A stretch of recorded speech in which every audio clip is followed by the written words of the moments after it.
she still can't even stand. She's so wobbly. Zhang Weili is furious. She's upset. But 100%. 100%. From Rio de Janeiro to St. Louis, Missouri, welcome into a brand new edition of Axe Kick Picks, episode 302. As always, I'm your host, D-Rock, and joining me from the beautiful state of South Carolina, the legend, Joey D. Joe, how you doing, kid? We get 300 episodes deep. I thought we were at 102, my boy. I said 302. I'm thinking of fucking UFC 302, honestly, because we were just talking about it. We're on the way. We're on the way. But real quick, PFL Men 1 is currently taking place in Riyadh, if you hadn't known.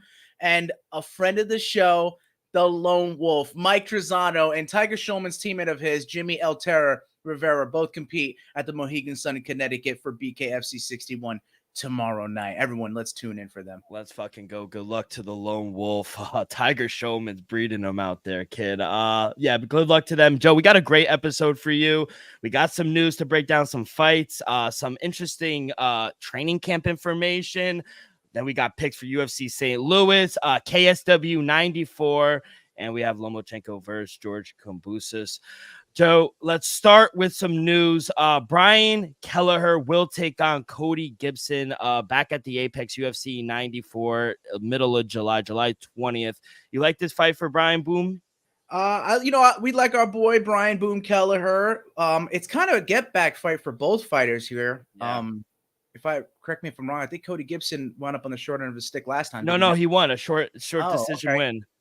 It's kind of like he needs to prove himself, even though he did get that victory. I think there were some question marks at the end of that. Mm-hmm. So I think if he can get a win over a savvy veteran and Boom Kelleher, I think that would put a stamp on his UFC career, making a comeback. And, Boom Kelleher, he gets a win over that dude.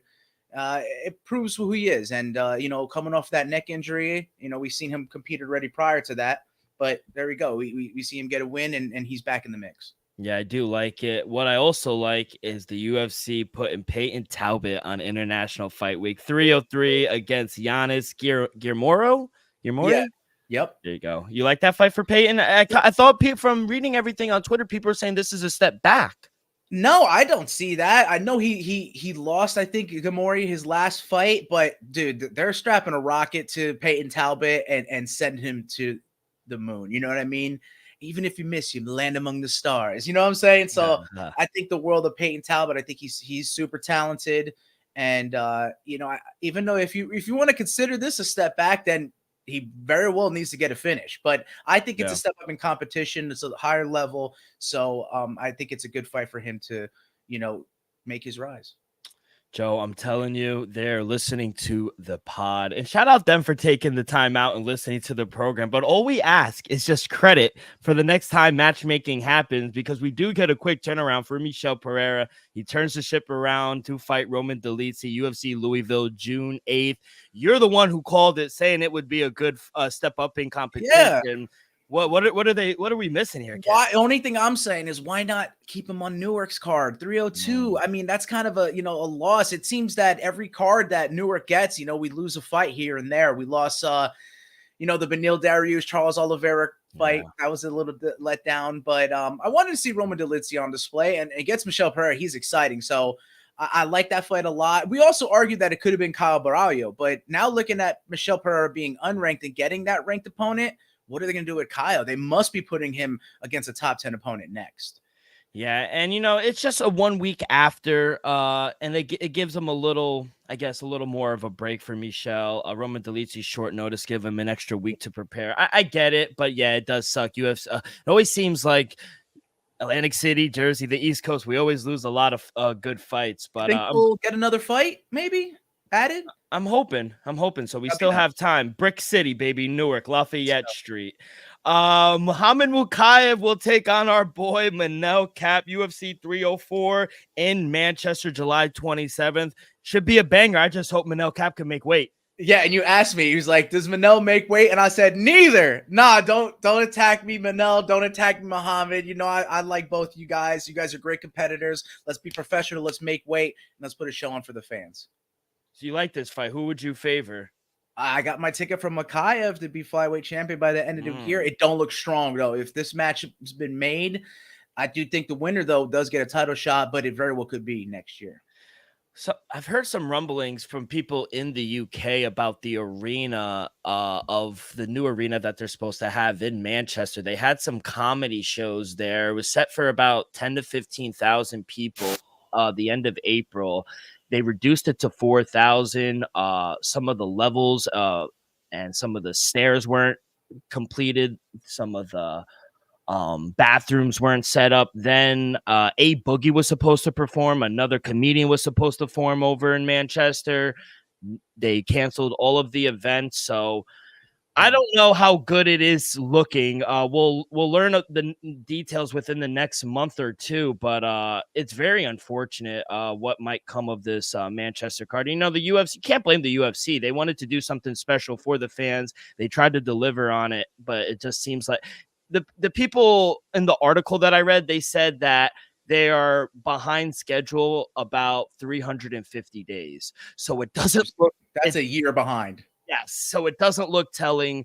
They might change it to the O2. I looked on the schedule for the O2. They have nothing going on the weekend of July 27th. So we'll find out more within the next month, but I did think that was very interesting. The UFC should easily sell that out regardless, but I mean, they would have done so even if they had the extra seats. So yeah. That's unfortunate to lose out on that gate money. Yeah, we also got some training info. I did mention at the top of the show for the main event here in Newark, Brick City. The champion Islam Makhachev is going to spend the last few weeks here in New Jersey at training with New Jersey's own Frankie Edgar and Nick Capitone of MMA. Nick Cantone down there in Nick Cantone MMA. I know exactly his headquarters. Do you like that for Islam? Yeah, I mean, he's going to be training with killers. Nick Cantone, he's got a great camp. He's got Murderer's Row there and a lot of up-and-coming talent. So, you know, Islam might be doing those, like, you remember when it was like you would stand in the middle of the pit and each someone was fresh would come in and hit. I think yeah. Like for the first couple of weeks and then obviously tapered down as he's cutting weight. But yeah, Islam's setting himself up for success. Yeah, it does look like that. He said it on his Instagram. He has something special planned for Dustin Poirier. I will be very interested to see what that is. You know, with this title defense, he will tie Khabib Nurmagomedov with the most title defenses in the weight class. Do you think if he winds up beating Dustin Poirier, and he is a big favorite, rightfully so, do you think his legacy will be bigger than Khabib, or it will never amount to Khabib? It needs some more time. I do think there's got to be special consideration for that. And I'll be honest with you, we go back to father's plan. I think not only would Abdul Manap want that, I think Khabib would want that as well. I would think he would want their protege to be better than what they set out for themselves. Now, we all think fighters in the game of MMA has a fighter's punch. Do you think Dustin has more of a fighter's punch this turn around? Not only just a puncher's chance, he has guillotine's chance. Yeah. You know what I'm saying? he's definitely gonna throw one. I don't doubt that. But do you think he actually has a chance in this fight? I do. I actually think you don't want to exchange in the pocket with Dustin Poirier, no matter who you are. We've seen it with Conor. We've seen it with Max Holloway. And look what he does to guys like Justin Gaethje, who has now that knockout win over Dustin. So, I mean, Dustin Poirier is a dangerous opponent for anybody. Even though he's later in his career, I still think he's in his prime. And, he said that he may not know how many times he'll be coming out after this title shot. But this is, deserved. He deserves this title shot opportunity. After that last performance, I think he's ready, and anyone has a puncher's chance, but I think he has a well-rounded game forward as well. Obviously, Islam's, dominance on the top in the grappling exchanges is going to be hard to overcome. So Dustin may not want to jump those gillies to find himself on the bottom. But yeah, if they stay standing and we get into the later rounds as fatigue starts to set in for either guy, if Dustin's tired and Islam's tired and they're exchanging in the pocket, I would absolutely favor Dustin to Diamond Poirier. Yeah, it'd be very interesting. I agree. I do think he has more than a puncher's chance. And, plus a little over $4 favorite underdog. I think there's some value there with Dustin Poirier. And I will say, if he does finish the story, as we love to say in the WWE, but if he does wind up winning the belt, I think he hangs him up. I think he drops his gloves. I think he's done after this. He has nothing to prove. He's already a first ballot Hall of Famer. After achieving the belt and being undisputed champion, he's done it all.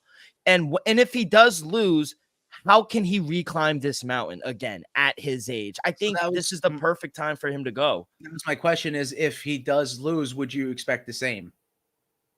I would think he would take some time and maybe reflect with Jolie, his wife and family, and then maybe retire. But I think if he does and gets the belt, he puts it on his family, he puts the gloves down, and he's gone. You hear it in the interviews he does. He doesn't know how long he's going to be around. Even when he lost less than a year ago, we were here sitting and talking like, can Dustin climb this mountain again? They fed him to the wolves. Number 12 guy thinking this is going to be his way out. Boom, knocks him out. And then every piece fell for him. Armin said no. Charles lost. Justin Gaethje lost. Everything fell for him. He's from Lafayette. Where is Newark? The Prudential Center on Lafayette Street. I mean, Brick City, it's going down. And I really think if he finishes the story, shout out Cody Rhodes, he's going to hang him up. He doesn't have anything to prove. Am I crazy, or does this seem logical? This is a fair assessment. Absolutely. And I was just trying to hit you with the counterpoint, is if he does wind up on the short end, will he, decide to hang him up either way? But yeah, he has nothing else to prove. He's done it all. He's made his money. And like you said, he will have finished the story. And that's what people are saying. They go, why would you retire when you're a champion? So many $1 million fights are ahead of you. He's talked about it. If you actually listen to the interviews, he's not fighting for the money. He doesn't need the money. No. He's made millions. Not many of us get to leave on their time, on our time, and on top as well. That goes through any sport you think of, and especially in the combat sports world and the mixed martial arts world. I mean, it's few and far between that you get that opportunity. We've seen it happen with Robbie Lawler, but on the counter, look what happened to one of our favorites, Tony Ferguson. He's still looking for that way out. I feel like he wants to get out on top, and it's coming harder and harder to get. Yeah, and like you said, we talk about it in every sport. We wish guys knew when to walk away when on top. Sometimes they stay in the sport a little too long, and it kind of taints their career. And I don't think Dustin Poirier is going to do that. He said it when he was 18. He's not going to fight past 35. He's around 32, 33 years old. He doesn't have a lot of fights left, and that hill to climb again, if he winds up losing, he's going to need 3, 4, maybe 5 fights. So I was thinking about that today, and I want to kind of pose that question to you. But also on a sad note, UFC pioneer Art One Glove Jimerson passed away the other day at the age of 60. He represented boxing at UFC 1 when he took on the legend Royce Gracie. What were your most recent memories of him, and how big of an icon was he? Yeah, it was during the tournament when he wore the one glove, hence his nickname, and it came to his detriment, when you get into the grappling, you don't have the ability to grab, and not many people knew what was going on when that happened. There wasn't anything to, grab a hold of with the glove blocking you. So, but it was amazing to see. He's a legend. He's a pioneer of the sport. Anyone stepping into the no rules octagon back in the day are, one of a kind. So rest in peace, Art Jimerson, One Glove, baby. Let's all give him a shout out and respect his family, because man, rather young too, I gotta say. Yeah, 60. The lifespan nowadays is a little older. I think it's in the late 70s, but back in the day, 60 was a long life. But yeah, very unfortunate. So just wanted to wish his family and friends, some peace at this time, and just everyone get better. And it's very sad. But to spin it forward, before we get to our picks, a quick word from our sponsor. We are brought to you each and every episode by Viva Tequila Seltzer, the most refreshing hard seltzer on the market, hands down. It is no wonder why Viva was voted #1 hard seltzer in the world by San Francisco World Spirit Competition, with only 88 calories, 0 carbs, 0 sugar, and a light 4.5 ABV. Viva is the perfect drink for your post-game celebration, as it was created with that active lifestyle in mind.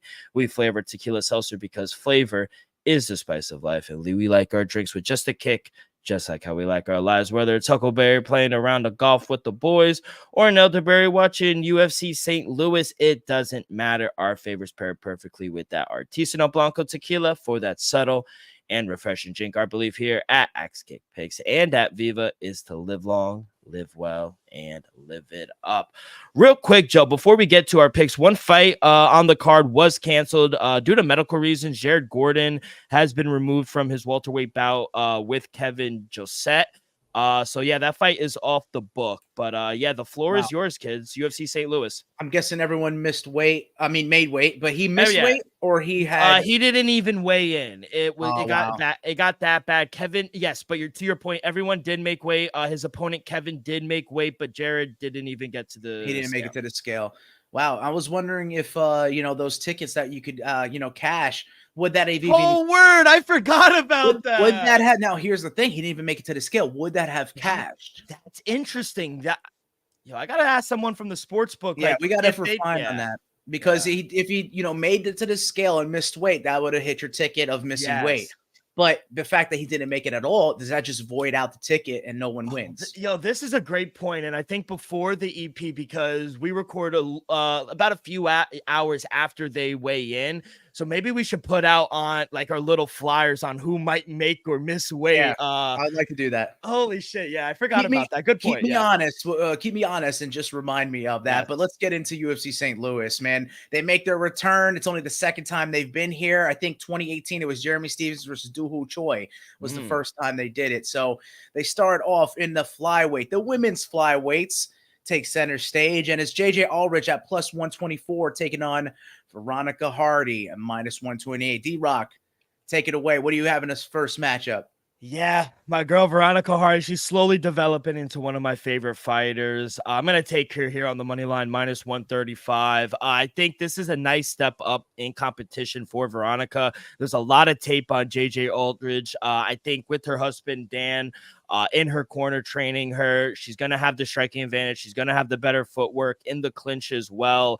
I think she's overall a better fighter. I think it's a low number, very playable, minus 135. Let's start off the night with Veronica Hardy. My boy, I love it, but I have the opposite. I'm taking JJ Aldrich against you, my man. I had to do it. We respect Dan Hardy, Veronica Hardy. We think they're great competitors, and their relationship, you can see, is building well for her career. But like you said, it is a step up in competition, so she's going to have to bring her A game. So I hope for you the best, but may the best man win, because I see, MMA math, it never adds up. But Jillian Robertson, JJ Aldrich has a dominant victory over her unanimously. Veronica Hardy was submitted by Jillian Robertson. But at the end of the day, who doesn't? Jillian does own the most submissions in flyweight history. So, I mean, I may be, regretting this decision to fade our girl and fading you, my boy, but we have to have a little friendly competition early in this UFC St. Louis. Let's go.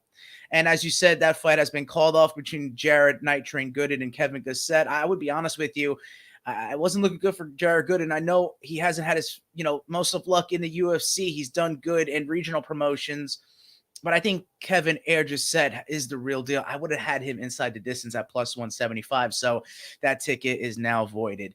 We go right into the flyweight division for the men. Jake White Kong Hadley at minus 135 is taking on Charles Johnson at plus 127. And, these two dudes are tough flyweights. They're savages. I'll be honest with you. I don't think either one of these guys have lost inside the distance. Both of them have only lost on the judges' scorecards. And at 125, it's hard with the power not showing it. You're going to have to see some grappling in there to get a finish most of the time. It'll be volume strikes or TKOs. Not often do you get just a flash knockout in this weight class. So I don't see that happening. And I think the grappling is going to be pretty even, though you think Jake Hadley is going to have the advantage here. Watch out. Charles Johnson, he's a grappler. He can definitely get in there and thug it out. So I got to go with the fight going the distance at minus 191. To get value of it, I have it as a first leg of a 2-leg parlay. So not playing it straight up. I'm just putting it as a first leg. And now we go into the strawweight division. The women's strawweight, as Tabitha Baby Shark Ritchie as a minus 130 favorite, takes on Tisha Tiny Tornado Pennington, no longer Torres. Yeah. She had taken the last name of champion 135, Raquel Pennington. She is a dog at plus 122. D-Rock, I'll hand it off to you again. What do you have in this matchup? Yeah, Baby Shark. Give me Tabitha Ritchie straight up on the money line, minus 138. I think the striking is even a little bit, but when this fight gets on the ground, Ricci has the advantage all day. I think she'll eventually get this fight to the ground, edge out a win. If you don't like it on the money line, get a little plus money. Tap at the Ricci via decision plus 110. I think that's live as well. Yes. But give me Baby Shark straight up on the money line minus 138. And that's fair because you look at Tisha, she's never been finished. Yeah. She's never been finished. Tough cookie. Yeah, Tabitha Ricci goes to decision a lot, and I do think that if it does hit the ground, I think she'll have a tough time. They match up in size. You think Tisha, she was one of the smaller fighters at this weight class. Tabitha is just as small in terms of the height, and I think she has advantage on the reach, so that may play dividends. But I'd be honest, I think Tisha may have a little bit of advantage on the feet in the striking, but that's why Tabitha takes it to the ground and grinds out a win. I don't have a side, though. I like when you said the prop via decision for Baby Shark. I have the final leg of my 2-leg gateway to decision parlay at plus 106. If you have that fight going to distance, it's minus 285. So to get value of the two fights, you have to put them together. 2-leg gateway, because we're at the gateway to the West, gateway to decision parlay plus 106, a little plus money value. So now we move on into what is like the co-main event.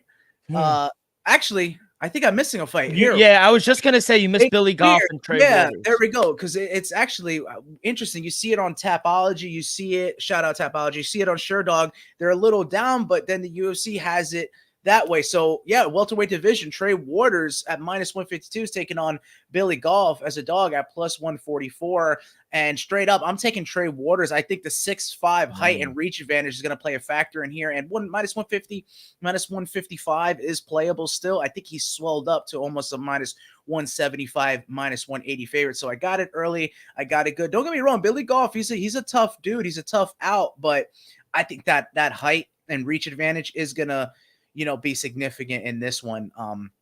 Yeah, and he's a finisher. I think his only loss for Trey Waters has come with a submission. And if you look at Billy Goff, I don't think he has any submission wins. No submission losses either, but it's going to be hard to come from with that type of height and reach advantage. So Trey Waters is my play, money line. Thank you for, getting that in order. But now we made it to the co-main event of the prelims in the lightweight division. T-Rex, Terrence McKinney, plus 144. A surprising dog here in my estimation against Esteban Ribovic at minus 153. Before I hand it off to you, D-Rock, I'll give you my play. I took Ribovic a couple times before, and he's burnt me. I know he got a win, I think, in his last outing, but the one prior, and I seen him in a regional promotion. I think I did him for 1 second left. He burned me on both those times. So I got to fade him in this spot. This is a fight that, could end in the first round either way. I got on my verdict prediction, I got Terrence McKinney with the first round, I think, knockout. But I'm looking here on my actual plays itself. I got the fight ending the first round at minus 125. So I'm not really picking a side, but I just couldn't, he's a favorite. Ribovic is a favorite here, but our boy T-Rex McKinney, we dapped him up on the streets of Newark, Lafayette. Shout out. He's a real dude, and honestly, he's going to be going for the kill. He's kill or be killed in this type of situation. So he can also get the first round finish, as Ribovic does have a lot of first round finishes himself. So my play is the fight ending in the first round at minus 125 for either side. But I'm pretty sure my verdict does have T-Rex, our boy, getting the job done. Yeah, give me T-Rex straight up plus 142. I'm going to take a shot here with him, but Esteban, if he drags this fight out, you might want to live bet on him. T-Rex, he has all the talent in the world, but he has shown us from time to time after the first round, he loses track of what he's supposed to do and he winds up losing. But early first round, I agree. He has the advantage. So I'm going to take a shot on the dog, but after the first round, I would hedge out and I would then live bet Esteban. But first round, I do think Terrence McKinney is live. Absolutely. Yeah, man. And I mean, he's got some late finishes too. So it's not like he'll entirely lose steam, but he's just, vicious and dangerous. And not only just the first round, but imagine the first 15 seconds. You know what I mean? We'll talk about someone who's that dangerous in the opening of the main card, but let's talk about the main event of the prelims. Our boy in the lightweight division, Chase the Dream Hooper, is a dog at plus 150. I'm seeing against Slavaklaus. Vyacheslav Borshev at minus 133. Top 5 names in the UFC. Yeah, gotta be. Absolutely. And, I think it's a clash of styles. I do think Borshev He's going to want to keep this fight standing. You have seen him take it to the ground a couple times and get some ground and pound, but he doesn't have that really much of a submission game, though he's never been submitted himself. I just see that he's going to have to keep it standing because Chase Hooper is a savant when it comes to grappling, and he could find, anything he wants, whether it be a heel hook, a knee bar, it takes you back and chokes you out, grabs an arm. Chase Hooper is that boy on the ground, and I have seen strides on his striking. So my play is to take the dog in the main event of the prelims. I got to go with our boy. I got Chase Hooper, the dream, at plus 150 here because I think if it does hit the mat, I'm based towards my grapplers, he's going to have the advantage all the way through. Definitely some value if you want to take him via decision, even though, I did say there was no grappling in the sense of Borshev, to submit. He hasn't been submitted, so this could drag out to a decision. He has 3 career decision losses, and Chase Hooper, if he's not able to, find that submission, it very well may go to the judges. So I'm taking him straight up just in case if he does get this finish, but I think there might be a decision fight in the main event of the prelims. But give me the dream, Chase Hooper at plus 150. What do you got? Yeah, I'm going to go over 1.5 rounds at minus 125. This fight is going to be interesting. Can Hooper take the back? Or is Slavashov going to want to just stand up and box him? I agree with you. I think this is a clash of styles. I think Hooper will be able to get the takedown late in the second round. He can't make this a striking match, or Slavashov will win. He has to make it ugly, try to grapple, try to take him down, get the back. I think late second, early third, if we do get a finish. I actually would lean Borshev, Slavakos, because I do think he's athletic enough where he will be able to keep it on the feet. But if Chase Hooper winds up making this a dirty fight and take it to the floor, he's live. So I agree, but I'm going to take over 1.5 rounds. It's a more confident play. Hey, that's right. And then, I have a decision for Chase Hooper on the verdict. So, hey, when I heard you say that over 1.5, I was like, all right, cool. So we're kind of seeing what this fight could turn out to be on the same side. So let's go into the main card of UFC St. Louis. And man, it starts off fast and ferocious and the heavyweight division. Never thought you'd say those two things together, fast and ferocious and heavyweights. Yeah, but right? I mean, our boy Robelis de Spain is just absolutely that in a nutshell. He is a favorite, a $2 favorite, a minus 218 I've seen, and money's coming in on him big. It's almost, I think, swelled to a $3 favorite, even maybe more some on some books. But Waldo Cortez Acosta, plus 210, shout out Elvis Acosta, our boy on the Dream Wager. We started up with him, and we love our baseball players. He's got that 100-mile-an-hour fastball coming at your head, but I just don't think he's going to have a shot in this one. I think this is Robelis de Spain's fight to get on the map. This is what you get for disrespecting a legend in Andrei Arlovsky. You're going to have to face a murderer in Robelis de Spain, and I think another one they're going to strap a rocket to and shoot up to the top of the heap in the heavyweight division is Robelis de Spain. So confirm the fight to end within the first minute is at plus 450. I have a specific bet for you. Spain to win in the first minute of the first round at plus 700. I'm going that this fight won't last a minute and he gets Waldo Cortez Acosta out of there. And he just shows the level of striking that he has yet again and gets him out of there. So there's nothing specific enough that it could do KO TKO in the first round. I think that would be maybe double, like plus 1,000 and so on. But I just think that's great value for him to get it done in the first minute of the first round at plus 700. Give me Robelis de Spain. Yeah, I love Elvis's cousin. I really do. But the UFC is throwing him to the wolves in this fight. Give me Robo de Celis via KO TKO at minus 165. I also think he'll get it done again in the first round via KO TKO at plus 125. He has a crazy reach advantage. I think it's 9 inches. He's good. He's got the good standing. He's fighting another fighter who just wants to stand and bang. All Cortez Acosta throws is a right hand with nothing else behind it. No disrespect, but I think this is another spot where we could get Robelis. He could get it done in the first round. So 2 plays: Robelis to win via KO TKO minus 165, and Robles de Spain via KO TKO in the first round plus 125. I'm not fading this guy until they match him with a legit grappler and wrestler. 100%. Exactly that. And yeah, like you said, I think a 5-inch height reach advantage and then a 9. He's a specimen. Yeah, he's an absolute specimen, dude. So he's gonna have the disadvantage in terms of the height, Cortez Acosta. But yeah, we're not fading to Spain for a while, and I'm gonna keep riding the first round wins. I think this is even favored now. You have him at plus 125. I think it's like minus 125 now that he gets it done like that. So let's go right into the next fight and the featherweight division. Bruce Leroy, Alex Caceres is back, baby. Plus 190, taking on the sniper Sean Woodson. And hometown guy of St. Louis, Missouri, at minus 200 as a favorite. D-Rock, I'll hand it right to you for this one. What do you got? Yeah, another fun fight here. And Alex Caceres has cracked off and been crashing as an underdog, but I don't think this is one of those spots. Woodson, he is getting up there, though, over a $2 favorite now. I see minus 210. I just don't think Caceres will be able to take Sean Woodson down. Woodson, good grappler. He has a sneaky submission upside in his fight. I wouldn't take him straight up anymore just because he is getting up there, but maybe look towards Woodson via decision at even money at plus 100. And I would even sprinkle long shot prop of the night. Give me Woodson via submission at 13-1 plus 1300. Wow. Let's see here. I have one submission win on Sean Woodson's career and one submission loss on his career. He lost to Julian Erosa via Darce in the third round. I don't see that per se. Bruce Leroy has a well-rounded game. He's more likely to get the back and get a rear naked choke.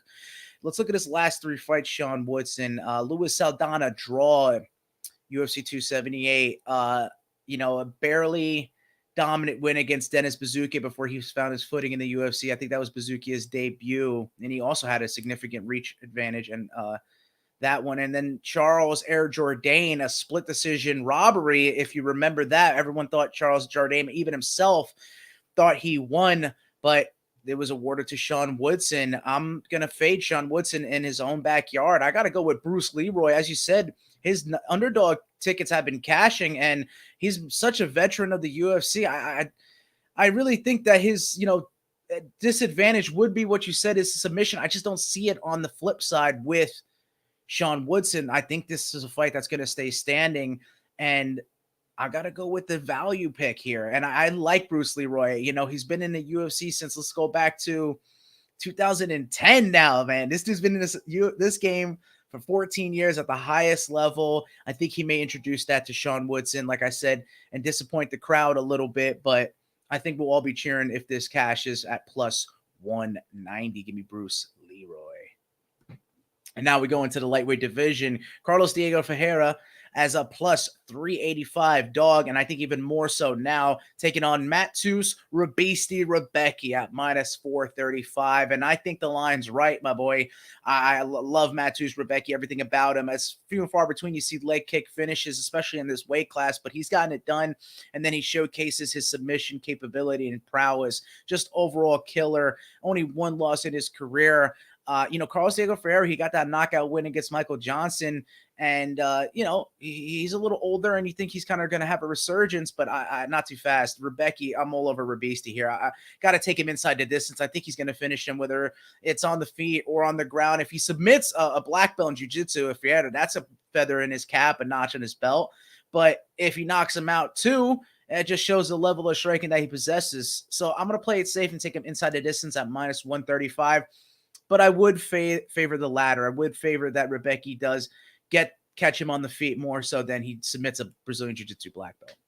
Yeah, a little chalky here for me in this one, but let's go under 2.5 rounds at minus 155. Ferreira, he got the knockout in his last fight, but up until that point, he wasn't looking good, and Rebecki is a force. He has a ton of power. I think he might steamroll him early, and let's not forget, Ferreira is in his late 30s. He's much older now, and Joe, we both know Father Time is undefeated, so I think Rebecki gets it done early. I would look Rebecki via inside the distance, minus 135. Rebecki via KO TKO at plus 130. I like them all. I put a ticket in for all three, so under 2.5 via KO TKO and inside the distance. Awesome, my boy. And now we go to the featured bout of the UFC light heavyweight division. Alonzo Atomic Menafield at plus 240 is taking on Carlos Blackjack Ulberg minus 265. D-Rock, hide your kids, hide your wife. Because they're getting everybody out here. Carlos Ulberg, bro. Who do you got here? You Yeah, taking your boy man. The Rock coming out to the theme song? Yeah, man, dime. Ulberg, big fight, big favorite in this fight. A lot of hype around this kid, and for good reasons. But I'm gonna attack another total. I'm gonna go over 1.5 rounds at -138. Let's not forget, Alonzo Menfield has some big wins in his career. The guy's better than Ulberg, in my opinion. You know, he overcame a lot to get come back and get that win against Dustin Jacoby. Ulberg, he's been knocked out before, then he's come back. He's won a few. He's got his rhythm going. Even though we got 2 power punchers, I do think this fight can get into the third, maybe late second.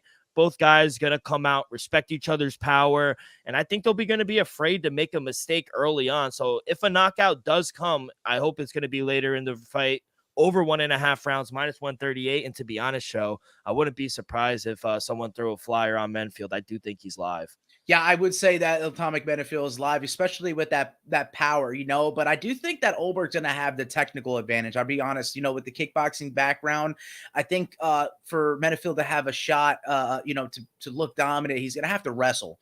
I do think he's going to have to take him down, showcase some of the wrestling that he may have. But if you look at it, both, like you said, have lost via KO, TKO in their career. But the times that Alonzo Menfield has mainly lost has been unanimous decision. So I have a prop bet for you.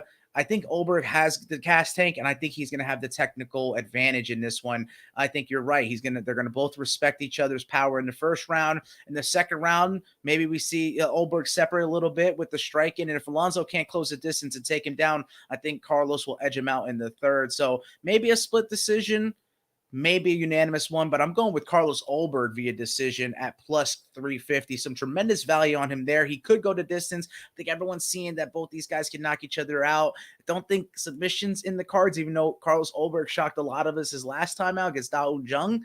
I don't see a finish in this one. I think it's a decision. I like your play, but I'm going to go specific and take Blackjack via decision at +350. I'm glad we're seeing this card the way we're seeing it, and now we've made it to the main event of the evening. And in the welterweight division, it's Joaquin Numancia Buckley as a -124 favorite, in his own backyard. He's a slight favorite, if you would. You think it would be a little more heavy, but it's against Nursultan Ruziboev at +115. And dudes look like an absolute killer. And I guess I'll go ahead and give you my play first here. We seen Nursultan Ruziboev out last time, and they were on the same card. Buckley looked good out there, getting the win against Vicente Luque, and Nursultan did as well, man, getting that exciting finish. He's on a first round. Not only is he on I think it's a 12-fight win streak now, it's a 12-fight first round win streak. I mean, this dude is looking absolutely, savage-like. And we were questioning whether or not he would make weight, but like we said, he would come in as a professional, and he would have made weight, and that ticket would have cashed for you guys after hearing what we had to say. So if you don't know now, this dude is a professional. He can make 170, 185. But as I faded Sean Woodson earlier in the event, I think the home crown is going to actually help Buckley in this spot. I really think them getting behind him is going to propel him to a victory. As a -124 favorite, I think it's playable straight up on the money line. I think Buckley, I think he's going to have to incorporate some heavy kicks. He seems to be the more powerful guy. And he seems that he's short enough and stocky enough to be able to just drop the hips and deny takedowns that Ruziboev could go and try to do. And I think that if there is no first round finish for Ruziboev, I think those first round finishes may come to haunt him. I think, you hunt for it and then you gas yourself. And Buckley, I think he's going there and all he wants to do is put a show on for the fans. And I think he can, it could be a later finish, but it could be a dominant decision if he can just deny everything that Ruziboev is throwing at him. So, though I like the guy, I got to fade him. I think not only if not getting the first round finish is going to hurt him, I think cutting to 170 will as well. I think Buckley has established himself at 170, and it's his new home. And getting a win over here, I think, he's going to have a very high ranked fight after this if he gets a good win. So I got to go with Numancia at a playable line here at -124. Yeah, very fun fight here. Buckley, he called to be on this card back home. He got it. Didn't get the main event, but he got the co-main event. I really don't know about a side in this one. I feel like Rusem Betsov, he's such a question mark. He won his last fight, then he had the eye poke, and with Buckley, he looked really good against Luque. I saw him live against Morano as well. He's on a nice little win streak. We know he has power, but he's fighting someone with a lot of first round finishes. This guy, he hasn't fought this level of competition before.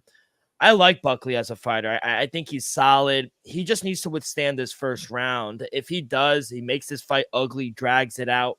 I do think Buckley is the right side. So I'm going to actually play the rounds. I'm going to go over 1.5 rounds at minus 142. The number is fine with me. I just don't see how this loses unless Buckley gets clipped in the first round, which I don't think. I trust his striking. He likes to keep this distance as well. And his chin. I think this goes over 1.5 rounds, but for his side, I would lean Buckley here. I do think he's the better. Yeah, and he's in his own backyard, Yeah. And, as you spoke about, he wanted a main event. Not only did he want a main event, Derek Lewis wanted Joaquin Buckley to main event. So tired of him, he said. Even he didn't want to fight 5 rounds. So yeah, we'd made it to the main event of UFC St. Louis in the heavyweight division. It's Derek the Black Beast Lewis at minus 155 against Rodrigo Nascimento at plus 141. D-Rock, give us your play here. Yeah, this is Derek Lewis's time, man. I think this is a really good matchup for him. I don't think this is Nascimento's time. Lewis, he's fought fighters that could grapple before. So let's not just dismantle this and just say, this is a grappler, he's going to lose. No, he's fought people that could grapple before. I know people think, Rodrigo that has the advantage on the ground, but I just don't trust his striking. It's less than desirable. And to be honest, it's average at best. It looks like Derek Lewis is in great shape. It's the lowest he's ever weighed in a main event. I know he lost his last fight to Jolton Almeida, but the fight before that, he won via flying knees. Looked great. I know he's going to be the more athletic fighter. I don't think it goes all 5 rounds. Lewis is athletic enough to keep this fight on the feet and get the knockout. I think this is a great spot for Derek Lewis. I'm going to take him straight up, minus 159. And I also took him via KO TKO at minus 134. Though I said all what I said, I don't think that Derek Lewis is going to have to worry very much about getting into the later rounds. I have his prop bet as a first round KO TKO at plus 200. Tremendous value on what Derek Lewis does best. I'm hoping for the signature chest pound and slam to the ground after he knocks Rodrigo Nascimento clean unconscious. And, he passed Matt Brown after we talked about his retirement. 13 knockouts. He got his 14th, and I think he adds on to the UFC all-time knockouts record and gets his 15th historic knockout in this first round. So give me Derek the Black Beast Lewis, first round KO TKO at plus 200, and that arena is going to absolutely blow up. Oh, it's going to go crazy. And so, yes, that will do it. That concludes UFC St. Louis. I'm expecting an exciting card. After UFC 301, I did the same thing. After UFC 301, it's not that it was a little lackluster. I just feel like it the main event kind of was, what I mean? It just kind of let us down. The main event really was like Jose Aldo, even though there was no belt associated to it. I think Derek Lewis is a main event guy, no matter where you put him. And it's going to be an exciting card for St. Louis and their second time back. So shout out for everyone in Missouri. And they deserve this kind of card. And hopefully they get it back, especially if this card performs. So yeah. Real quick, after next week and going back to the Apex, we have Edson Barbosa versus Leron Murphy. After that, we got a week off, but June is stacked. 302, we got UFC Louisville. We got back at the Apex June 15th, then UFC Saudi Arabia, and then International Fight Week. So it's locked and loaded. Exactly, bro. So that does it for the UFC. Let's go into Polish's premiere of mixed martial arts promotion and KSW. And man, they got a really good event for us in KSW 94. Tons of fights in the prelims, starting in the women's flyweights. You got 3 heavyweight fights in a row, 2 featherweight fights after that, even a middleweight fight between Mikowski and Lesko. But I'm going to go with the 3 main fights to feature the co and the main event for KSW 94. The first fight I'm going to talk about is the KSW Interim Featherweight Championship between Robert Ruchala and Patrick Kamarczyk. And I like both fighters. They've seen each other before, not only professionally, but in the amateurs. And Ruchala got the better of Kamarsik in the professional level, but Kamarsik finished him in the amateur level. So I got to go with the dog here. You know, Ruchala is a minus 150 favorite, but Kamarsik, dude, he's a plus 125 dog, and a dog he is. I think not only is he going to have grappling to match Ruchala, he's got the striking, he's got the first round finishing ability, and at the spot, you know, I got to take him. So I'm taking a Prince of Redome in the interim featherweight championship fight. And not only am I taking him straight up, I'm putting a Polish power parlay together. So a 3-leg Polish power parlay. He's the first of it, Patrick Kamarsik.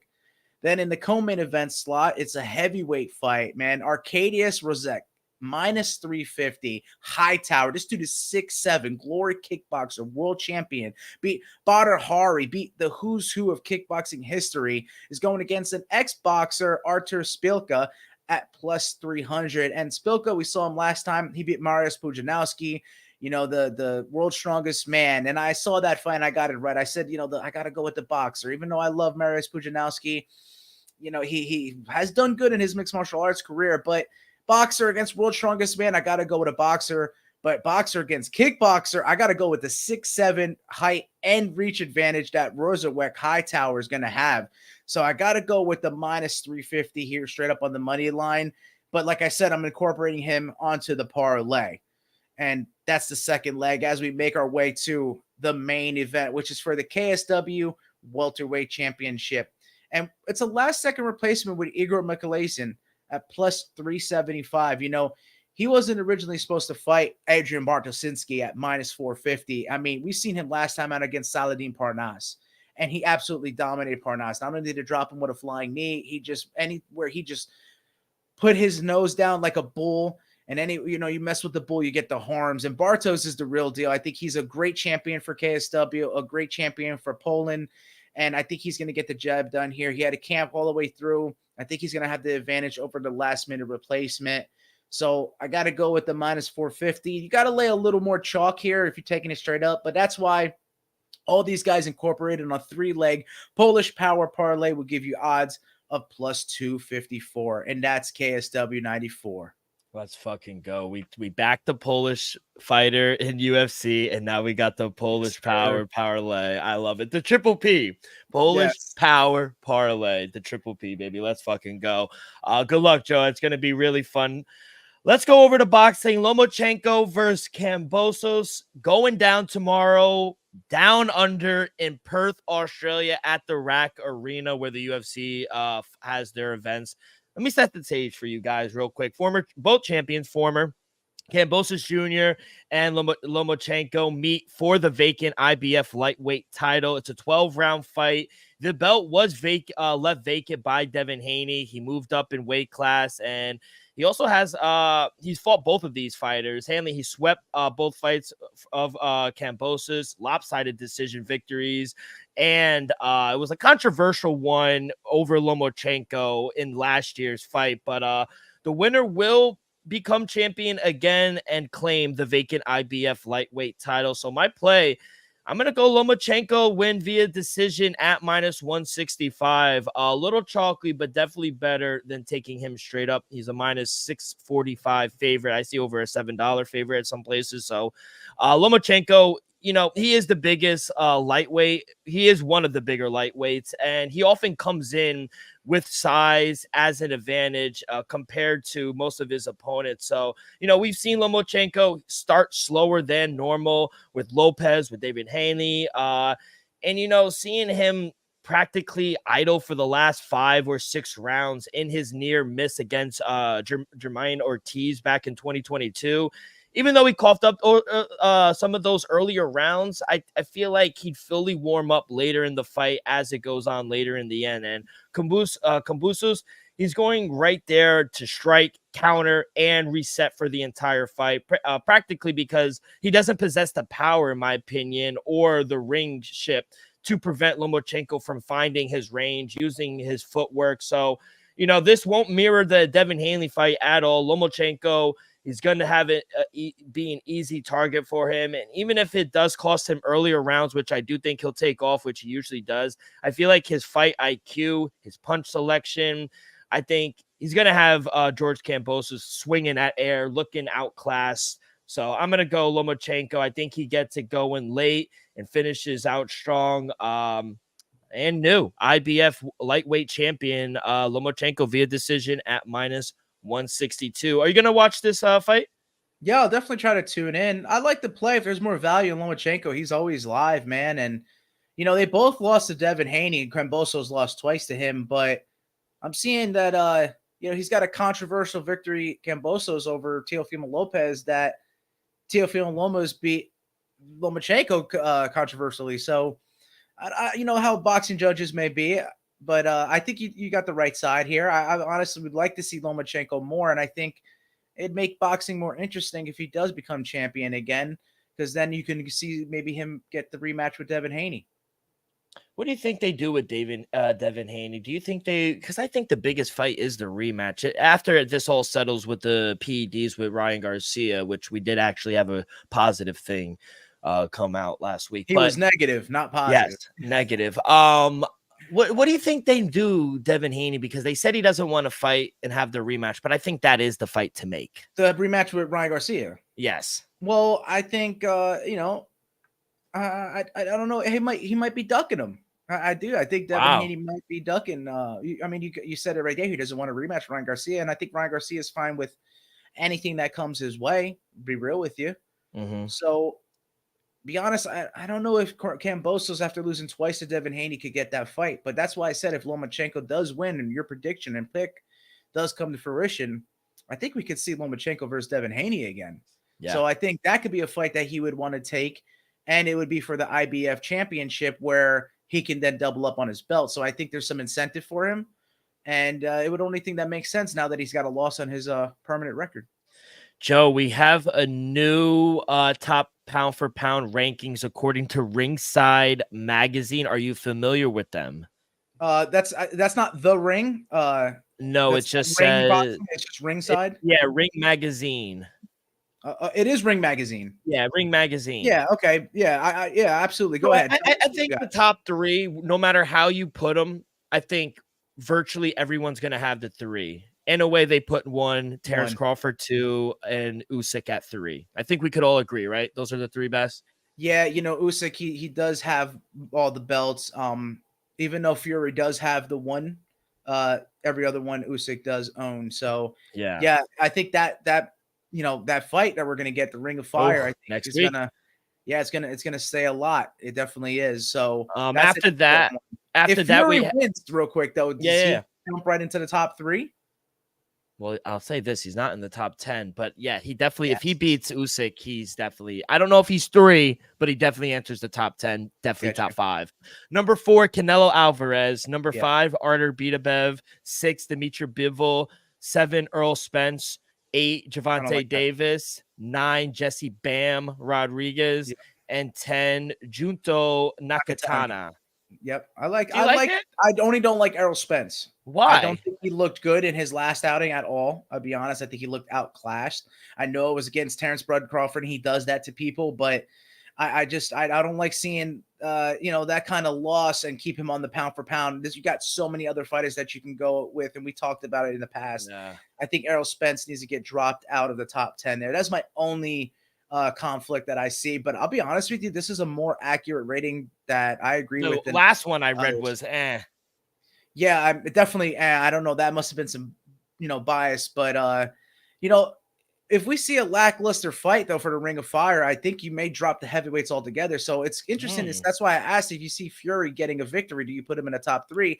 I don't see a lot of these people doing that, but if Usyk does, then he stays there. But if he had a lackluster or controversial victory, why shouldn't he drop? You know what I mean? It's just interesting to see that. But I got a guy that in the cruiserweight division, if Usyk wants to keep for the 2 weight classes, Jai Opataya, the way he moves and the way he has power, that's a guy he should definitely fight and look out for, because if he can win, then Jai Opetaia is a top 5 pound for pound boxer. I'll be honest with you. Definitely let his excellence know, and we'll definitely get that going, kid. Yeah.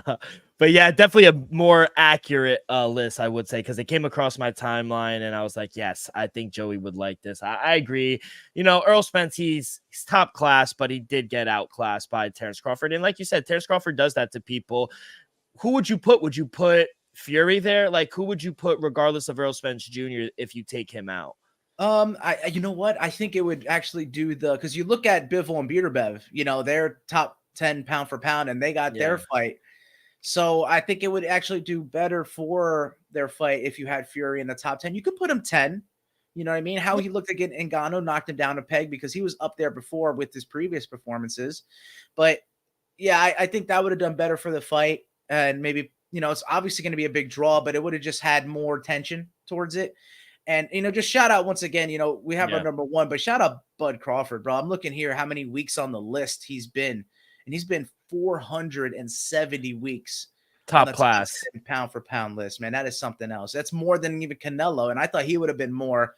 But that's why I had Bivol just ahead of Canelo, because he did get the victory over him, but Canelo did have a massive performance against Jaime Munguia last time. Great debate, and I think we could spend an hour just debating, going back and forth on pound for pound. Sure. But very interesting. I wanted to run it by you before we get out of here. But Joe, enjoy the fights. Should be a very interesting weekend. Lomachenko, Kambosos. We got KSW 94, UFC St. Louis as well. A lot to get into. Good luck this weekend. That is going to do it for this Friday edition of Axe Kick Picks. On behalf of our sponsor, Viva Tequila, Joe, I am D-Rock. We'll see you guys on Monday. So make sure you guys follow along our social media, X and Instagram at Axe Kick Picks. You guys can find all of our podcasts wherever you listen to podcasts, Apple Podcasts, Spotify, Stitcher. If you haven't already, please subscribe, rate, review, comment below who you'll be betting on this weekend. All that good stuff really helps the show grow tremendously. So be a friend, tell a friend. Everyone, good luck on your wagers, and let's go. Knicks!